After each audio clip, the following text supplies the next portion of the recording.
ada kalanya orang yang kenyang mati.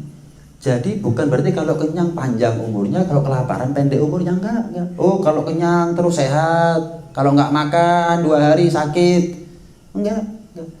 Tapi beda nasib. Kalau itu kan sama ya, ujung-ujungnya mati, sehat, kenyang, lapar, sakit, nggak tahu. Kadang-kadang yang kenyang mati duluan, yang sehat mati duluan. Tapi beda nasib. Kalau itu kan sama. Kalau ini beda nasib. Orang yang hatinya kenyang akan ilmu agama sama orang yang hatinya kosong daripada ilmu agama, beda nasib. Pasti beda.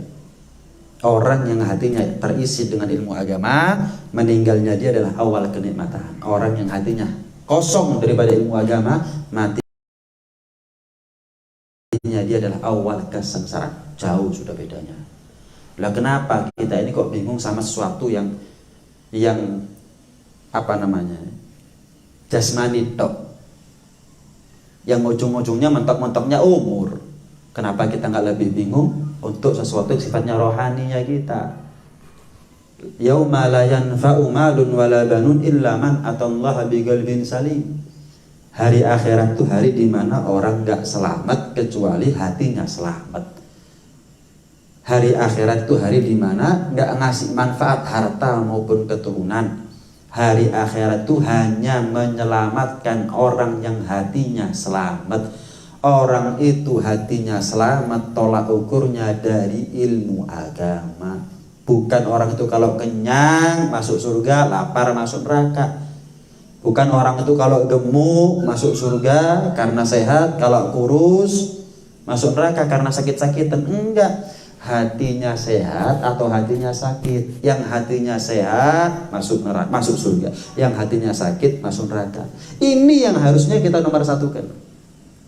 Al-Imam Fathul Al-Musili mengatakan begini, alaisal marid idza muni'at ta'am wa syarab wa dawa yamut. Bukankah orang sakit itu kalau nggak dikasih makan minum sakit bakal mati? Dijawab sama santri beliau, ya jelas. Jangankan yang sakit, yang sehat aja kalau nggak makan nggak minum sakit mati, apalagi yang sakit. Kadzalikal qalb, begitu juga dengan hati. Idza muni'al ilma wal hikmata thalathata ayyam yamut. Hati ini untuk mati nggak butuh waktu lama. 3 hari aja hati kita kosong daripada ilmu agama, mati nih hati. Tahu nggak bedanya orang yang hatinya mati sama hatinya yang lupa? Kalau lupa diingatkan bisa. Kalau tidur dibangunkan bisa. Salah diperingatkan bisa. Tapi kalau hati mati, sama seperti orang mati, dibengok, digugah, digoyang banyu, nggak bakal bangun, nggak bakal bangun. Jelas ya? Jadi mulai sekarang utamakan yang namanya ilmu agama. Fisik ya, tapi ada ujung-ujungnya, ada endingnya, ada akhirnya itu fisik. Mati selesai itu fisik. Nggak ikut dibangkitkan fisiknya kita. Yang dibangkitkan oleh Allah adalah rohnya kita, arwahnya kita. Hatinya kita yang dibangkitkan oleh Allah SWT. Fisik ya kita upayakan untuk bertahan hidup. Begitu berakhir selesai finish. Tapi kalau rohnya kita, hatinya kita, ini dunia sampai akhirat ada pengaruhnya. Karena itu sepatutnya buat kita untuk menomorsatukan ilmu agama sebagai asupan gizi rohani kita, lebih daripada kita menomorsatukan makanan sebagai asupan gizi jasmaninya kita. Nah, kalau begitu insya Allah dengan kita banyak doa kepada Allah, dengan kita banyak menimba daripada ilmu agama, kita menjadi orang yang dicintai oleh Allah Subhanahu wa taala, kita menjadi orang yang dikehendaki atas diri kita kebaikan dunia sampai ada di akhirat, zahir maupun batin, baik untuk pribadi kita maupun untuk keluarga kita ada di rumah. Amin Allahumma amin. Amin ya rabbal alamin. Mungkin ada yang mau ditanyakan, monggo. Barangkali ada pertanyaan, boleh sesuai dengan topik, boleh di luar topik. Ibu-ibu kalau mau tanya mungkin bisa dicatat, ada di kertas, nanti bisa mungkin dari Mas Dian atau siapa bisa untuk ambil. Terima kasih banyak. Monggo kalau ada pertanyaan.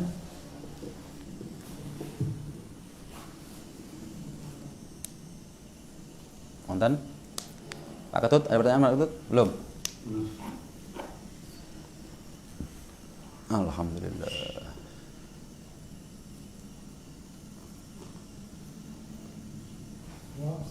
Nggih. Monggo. Anbir, gimana caranya hati kita itu selalu terkait ingat selalu Allah, itu gimana? Ya. Gimana caranya hati kita ini selalu connect kepada Allah Subhanahu wa taala? Ini, kita ini manusia biasa, bukan nabi. Kalau nabi itu walaupun tidur hatinya connect. Ya, Rasulullah SAW itu pernah tidur, bangun dari tidur langsung wudu. Langsung sholat nggak pakai wudu. Bingung Siti Aisyah, lu kan tidur. Kok langsung sholat nggak wudu? Nabi bilang, orang kalau tidur wudunya batal. Tanya Siti Aisyah, ya Rasulullah, bukankah anda tadi sebelum sholat tidur? Kok nggak wudu langsung sholat? Maka Rasulullah Sallallahu Alaihi Wasallam menyatakan, tanaman ainaya wala yanamu qalbi. Kedua mataku bisa tidur wahai Aisyah, tapi hatiku nggak pernah tidur. Tapi ini khususnya untuk Rasulullah ya. Ini nggak bisa kita tiru. Tahu-tahu kamu tidur sholat, ya nggak bisa karena kita bukan nabi. Makanya hati kita, mata kita melek, hati aja lupa kok. Mata melek, hati lupa kita. Apalagi kapan kita tidur, hati kita kemana? Kalau Nabi, jangankan ketika melek, beliau tidur juga hatinya masih connect sama Allah. Gimana ketika meleknya? Memang beda. Wajar, lumrah kalau kita ini kadang-kadang hati nggak nyantol masih sama Allah. Hati ini kurang ada hubungan, kurang ada koneksi yang kuat, ikatan yang kuat dengan Allah SWT. Wajar. Tapi ibarat penyakit ya harus diatasi, ibarat masalah ya harus diperbaiki. Nah, caranya gimana agar hati ini selalu terikat dengan Allah SWT? Nggak ada lain kecuali kita mengenal siapa Allah. Kenali siapa Allah Subhanahu wa taala. Allah ngasih nikmat kepada kita ini enggak hitung-hitungan loh. Jangan begini. Jangan kadang-kadang kita ini ingat sama Allahnya itu kalau kita dikasih musibah. Masalahnya begitu. Kapan senang lupa, dikasih musibah ingat. Lah kita ini maunya dikasih tegang dulu baru ingat sama Allah sih. Seharusnya kan kapan kita senang banyak syukur biar gak tegang hidupnya kita. Kapan seneng, syukur biar nggak susah hidupnya kita. Kita enggak seneng lali dikasih susah, ya Allah, kan? Jadi kadang-kadang musibah itu tujuan Allah baik. Suwe kon ngamarani aku, tak kayak susah. Akhirnya baru gelar sajadah kon. Baru kamu tanya kiblatnya di mana. Baru kamu, ya Allah, munajat, panggil-panggil nama aku. Selama ini kemana saja? Nah, jangan sampai kita ini ingat sama Allah kapan butuh toh. Seharusnya kita ingat sama Allah senang susah, ingat sama Allah Subhanahu wa taala. Kenali Allah. Sebutkan satu hari kapan Allah nggak ngasih nikmat kepada kita. Mulai dari kita lahir sampai sekarang. Jangan ketika lahir, mulai dari kita ada dalam rahim ibunya kita. Sebutkan satu hari situ Allah pray ngasih nikmat kepada kita. Ketemu kira-kira. Mulai dari dulu sampai sekarang, sebutkan satu detik wis Allah pray ngasih nikmat kepada kita. Saya pernah sakit seminggu, 2 minggu, sebulan, 2 bulan, tetap iman gak? Iman ya sudah, itu paling afdol nikmat itu sudah. Dikasih rezeki gak? Ya alhamdulillah dikasih rezeki. Anak bojo selamat gak? Ya alhamdulillah, ya sudah banyak nikmat ini. Allah tuh gak pernah pray ngasih nikmat kepada kita. Lah kok kita ini nyambungnya kepada itu pray, bolos terus. Seharusnya setiap hari Allah kasih nikmat kepada kita, setiap hari kita terima kasih sama Allah, setiap hari kita ini nyambung dengan Allah Subhanahu wa taala. Insyaallah minggu depan kita bahas nikmat-nikmatnya Allah Subhanahu wa taala. Saya kasih satu contoh aja. Saya kasih satu contoh. Kita setiap malam bisa tidur ya? Bisa tidur. Yakin besok pagi bisa bangun? Kapan kita bangun? Nikmat apa bukan dari Allah? Mana syukurnya? Paling mulet kita. Nggak ada alhamdulillah alladzi ahyana ba'da ma amatana wa ilaihi nusyur. Mari mati loh aku ini. Urip. Berapa banyak orang yang kita kenal tidur nggak bangun? Saya benbengi turu, bengi tangi. Alhamdulillah. Mana syukurnya kita? Kurang lah itu. Kadang-kadang kita ini dikasih sakit baru nikmat yo sehat ya, itu sih masalahnya kita ini.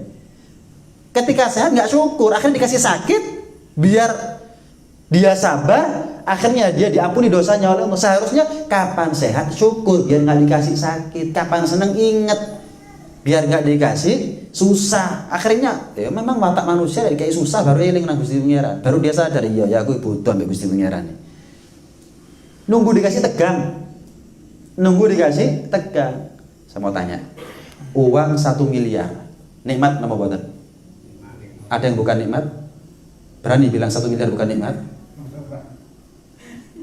Pasti nikmat kita ya. Nikmat. Tapi kalau dibandingkan dengan nikmat bangun tidur, nikmat mana? Oh, skoro. Anda saya kasih uang 1 miliar. Gak bisa tidur. Waduh. Riyo setahun. 1 miliar, alhamdulillah. Matur nuwun Beb, mungkin tangannya saya diciumi sama jenengan. Mungkin nangis geru-geru istrinya jenengan. Ya, terima kasih, sujud syukur jenengan. Ya Allah, terima kasih. Nangis saking senengi. 1 miliar. Nikmat. Cuman kan kita sepakat, bangun tidur itu lebih nikmat daripada uang 1 miliar. Mana? Jangan sujud syukur. Alhamdulillah. Toh. Ada. Makanya saya katakan, korok. Buat kita itu 1 miliar lebih nikmat daripada bangun tidur. Karena kita merasa 2 hari lagi saya bangun bisa 1 miliar, kurang mesti menit saya dapat. Padahal seharusnya enggak. Belum tentu kita sekarang bisa bangun, besok bisa bangun. Belum tentu, walaupun seger buker sehat walafiat, belum tentu tidur besok bangun. Mudah-mudahan panjang umur semuanya kita ya. Belum tentu. Mana syukurnya kita? Kalau kita ini cukup jadikan nikmat-nikmatnya Allah yang deres ini sebagai koneksi terus. Alhamdulillah. Terus pada Allah. Allah tuh nggak pernah prei ngasih nikmat kok kita ini nyambungnya sama Allah prei terus. Enggak dong. Enggak, terus nyambung kepada Allah Subhanahu wa taala. Begitu seharusnya. Jadikan nikmatnya Allah sebagai koneksi. Kita kan sering ya keluar rumah, pulang selamat, keluar rumah, pulang selamat. Alhamdulillah ya. Alhamdulillahnya sekarang. Berapa tahun kita pada dikasih selamat sama Allah. Kita ini ngenteni alhamdulillah kayak tegang. Kalau sudah lewat tol misal atau lewat jalan biasa. Kecelakaan. Waduh, depan kecelakaan beruntun gara-gara ngerem dadak. Cicit, kita juga begitu. Waduh, pontang-manting setir, ngerem. Wow, bengak-bengok sudah penumpang ini. Singkat cerita selamat. Langsung kita alhamdulillah. Lah kemarin kita nggak dikasih tegang, mana alhamdulillahnya. Kok nanti dikasih tegang di sini loh. Kan heran Allah ini sama kita. Opo sih menungsoi? Dikasih seneng lali. Jalur dikasih tegang terus sama menungsoi jangan iling ambek aku. Minta dipedot nikmatnya baru iling sama Allah. Enggak kan? Banyak syukur la in syakartum la azidannakum. Biar enggak pedot-pedot nikmat itu contoh. Gimana caranya hati biar bisa selalu nyambung kepada Allah. Sebagaimana Allah enggak pernah mutus nikmat kepada kita, jangan pernah putus hati kita untuk nyambung kepada Allah. Tapi ya kita bukan nabi yang selalu nyambung terus. Enggak, sinyalnya kita ini naik turun. Cuman ya kita kan berilmu sekarang. Kita kan tahu ya Allah itu nggak pernah libur ngasih nikmat. Sebisa mungkin saya nggak pernah libur untuk nyambung kepada Allah Subhanahu wa taala, untuk ingat kepada Allah Subhanahu wa taala. Itu seharusnya. Ada yang lain? Jadi sama ucapan apa yang bisa mengingat pada Allah? Doa atau ucapan apa? Sebetulnya simpel. Doa atau ucapan apa? Mulai sesuatu dengan bismillah, akhiri sesuatu dengan selesai. Ada sesuatu kegiatan yang nggak pernah kita mulai dan nggak pernah kita akhiri? Nggak ada. Kita mulai tidur pasti diakhiri dengan bangun. Kita masuk rumah, memulai keluar rumah, mengakhirinya dengan masuk. Apapun ini biar saya nyambungkan dengan pembahasan ya. Walaupun tentunya ya banyak amalan yang lain. Cuman simpel, bismillah, alhamdulillah, bismillah, alhamdulillah. Kita makan, mulai makan, bismillah. Selesai makan, alhamdulillah. Itu kan nyambung terus. Jadikan kita nggak nyambung sama Allah pas tidur dong. Karena nggak mungkin kita ini bagaimana caranya kita tidur bisa connect sama Allah Subhanahu wa taala. Itu dong. Kalau kita tidur 8 jam, ya 8 jam itu tok. Kita nggak nyambung sama Allah karena tidur di bawah alam sadar. Tapi untuk 16 jam yang lain, kita selalu beraktivitas. Nah, setiap aktivitas mulai dengan bismillah. Selesai, alhamdulillah. Nabi itu memerintahkan kepada kita, kita kadang-kadang kalau makan nunggu selesai baru alhamdulillah. Nabi nggak begitu. Contoh nih, contoh. Alhamdulillah.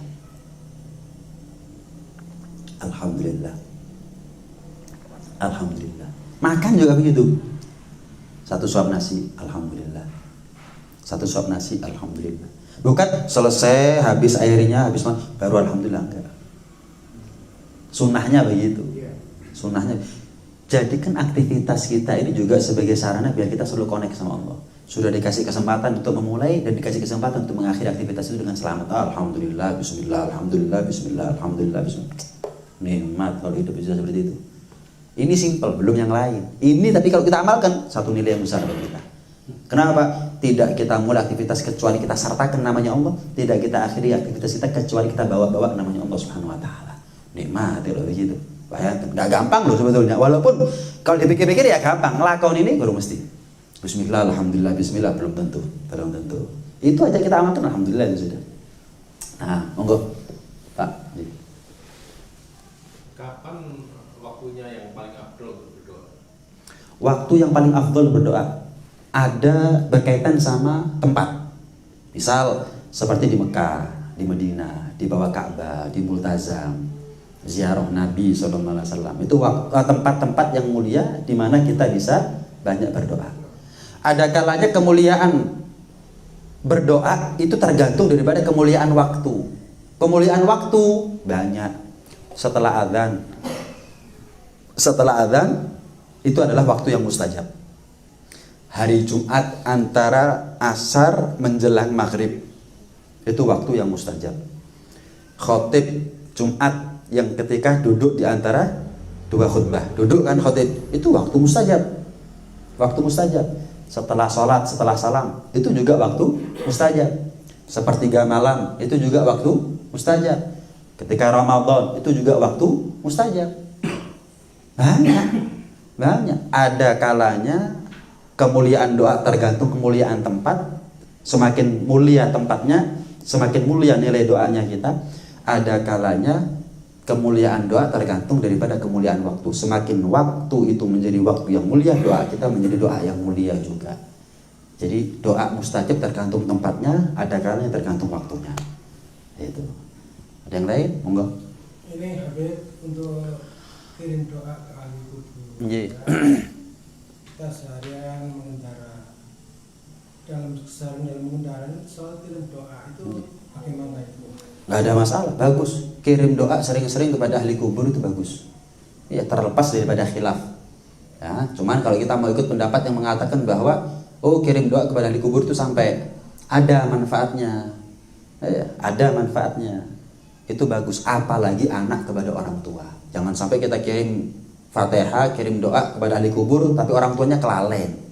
Jangan sampai. Paling afdolnya orang untuk kita sampaikan doa-doanya kita itu adalah orang tua. Annar rajula yamutu walidahu aw ahaduhuma. Pernah kan saya sampaikan di sini? Ada anak ditinggal wafat orang tuanya.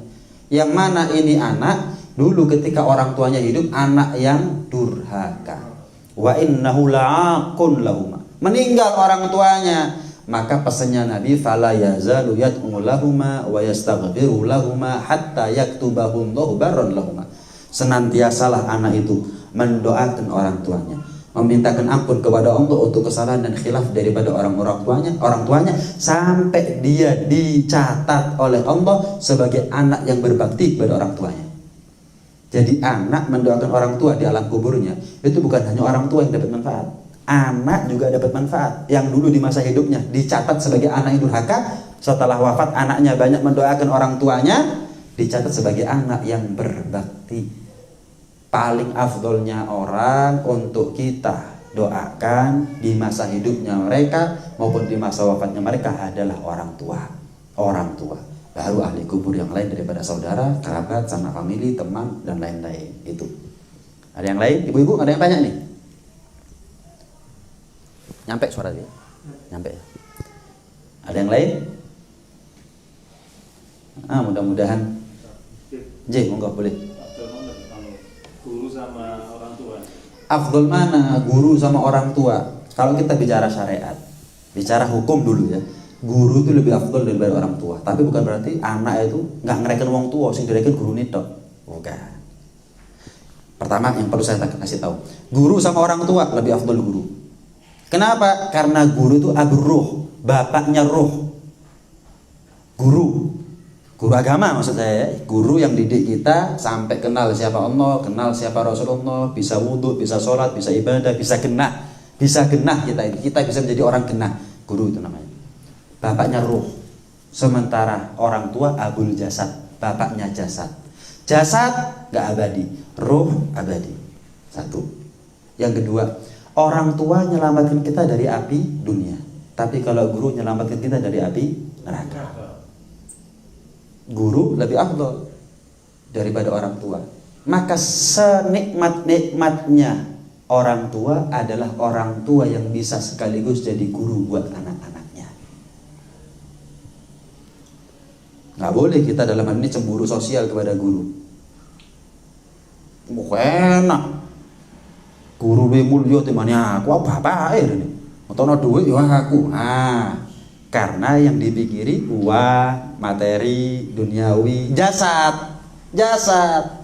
Tapi kadang-kadang orang tua, apalagi orang tua zaman sekarang, anaknya bisa wudu bukan karena orang tuanya. Anaknya bisa fasih baca Fatihah bukan karena orang tuanya. Anaknya bisa sholat bukan karena orang tuanya. Lah kalau saya jawab begitu gimana jawabannya orang tua? Tapi kan saya yang mendidik, Bib. Saya kan yang ngasih makan. Loh, jasad. Saya tanya lebih daripada itu. Anak bisa sholat, anak bisa wudhu, bisa fasih baca Fatihah dari ustadznya, ustadzahnya, gurunya, kiainya. Senikmat-nikmatnya orang tua yang bisa jadi orang tua dan sekaligus bisa jadi guru. Anak bisa baca Fatihah, orang tuanya yang ngajak. Bisa ngaji, orang tuanya. Bisa wudhu, orang tuanya. Bisa sholat, kenal siapa Allah. Sifat-sifatnya Allah ada 20. Yang wajib, yang mustahil ada 20 dan seterusnya, orang tuanya. Wah, ini nikmat, orang tua paling nikmat. Tapi yang kedua, bukan berarti anak nih, kita sebagai anak nih yang muda-muda, oh ya wis, pokoknya saya ngereken guru. Wong tua gak tak reken, nggak bisa. Bukan begitu. Kita bicara urutan, tapi bukan berarti kita boleh menyepelekan orang tua melawan guru, berhadapan dengan guru. Enggak. Contoh, anak zaman sekarang kadang-kadang kalau sama gurunya, masya Allah, sama orang tuanya bludas-bludus. Nah, ini nggak benar nih. Sama gurunya dibawakan sandalnya, kempit. Sandalnya guru kui, cok sampai titik-titik mbak wong. Sandalnya orang tuanya, dia sendiri yang injek-injek. Gak direken kan ada orang tuanya. Wah, titik wong. Nggak urus, keliru. Gurunya telepon jam 2 malam, udah terus gledek, udah. Kenapa? Khidmat sama guru, bakti sama guru, barokah. Syahid wis, waduh. Orang tuanya minta tolong jam 2 siang. Terang. Nggak ada resiko apa-apa. Disuruh sama bapaknya atau ibunya. Ngantuk, Pak. Coba ngomong gitu sama gurunya, berani enggak? Ngantuk, Yai. Nah, ini keblingernya khidmat anak zaman sekarang. Khidmat kepada guru baik selagi dia mau khidmat kepada orang tua. Bukan berarti mentang-mentang dia kenal agamanya dari guru ngeremeh wong tuane. Maaf, kadang-kadang dulu dia butuh belajar, kenal agamanya dari seorang guru. Bapak saya bodoh, Bibi, apa Bibi? Wah, ini ya apa? Bapak saya nggak ngerti agama, Bib. Bapak saya nggak sholat, Bib. Ibu saya apa ini? Ribah sama orang tuanya, coba. Ngerasani orang tuanya dewi. Nggak beres. Bukan terus kita ini kalau khidmat sama guru, iya, belajar ilmu agama, terus setan wis ngecul, enggak, diuber kita, dicari celahnya. Kadang-kadang anak zaman sekarang, santri zaman sekarang diprovokasi sama setan, taat sama guru, khidmat, barokah, masya Allah, sama orang tua digebosi sama setan. Sampai kadang-kadang tanpa dia sadari ngerasa luwih pinter timbang wong tuane. Jadi orang pintar itu wajib, yang nggak boleh merasa pintar. Jadi orang kaya boleh, tapi jangan merasa paling kaya. Jadi benar boleh, tapi jangan merasa paling benar. Nggak apa-apa jadi bener, jadi pinter, jadi kaya, nggak apa-apa. Ojo paling, apalagi paling ngelawan orang tuanya sendiri. Bapak saya begini, ibu saya begini. Hati-hati. Itu bisa salah mengguru, atau dia salah paham. Maksudnya guru lebih utama daripada orang tuanya itu bukan berarti wes gak direken orang tuanya. Sing penting ambek guru. Bukan begitu. Bicara hukum saja. Saya mau cara. Nih saya kasih contoh nih, terakhir ya. Sholat sama puasa misalkan. Sholat sama puasa. Ibadah yang paling afdal yang mana? Sholat. Terus gak poso lah. Pokoknya sholat tok surga, masuk gak poso. Iya sih, guru memang nomor 1 daripada orang tua. Cuman bukan berarti gak ngereken wong tua. Enggak, harus khidmat sama orang tua. Sebagaimana sholat itu kunci surga, puasa juga kunci surga, sama. Bakti khidmat, belajar ilmu agama kepada guru itu juga kunci surga. Khidmat bakti kepada orang tua juga kunci surga. Kunci ya. Kunci itu kan ada geriginya itu. Ada putus satu bisa buka. Sholat, puasa, zakat, haji. Itu geriginya itu. Putul siji, hilang siji gak bisa buka. Dol. Sama bakti sama guru. Bakti sama orang tua. Suami iya, harus bakti sama istri. Istri juga harus bakti kepada suami. Orang tua kepada anak, anak kepada orang tua. Itu gerigi-geriginya. Pedot siji, gagal mlebu surga. Apalagi kalau gagalnya baktinya anak kepada orang tua, fatal itu namanya. Ini hadirin, mudah-mudahan kita ditakdir oleh Allah jadi anak-anak yang soleh solehah buat orang tua kita, baik di masa hidup maupun di masa wafatnya mereka. Dan mudah-mudahan berkat baktinya kita kepada orang tua, Allah takdir anak cucu keturunan kita sampai kiamat menjadi anak cucu keturunan yang bakti kepada orang tuanya, zahir batin dunia sampai ada di akhirat. Amin ya rabbal alamin. Rabbana anfa'na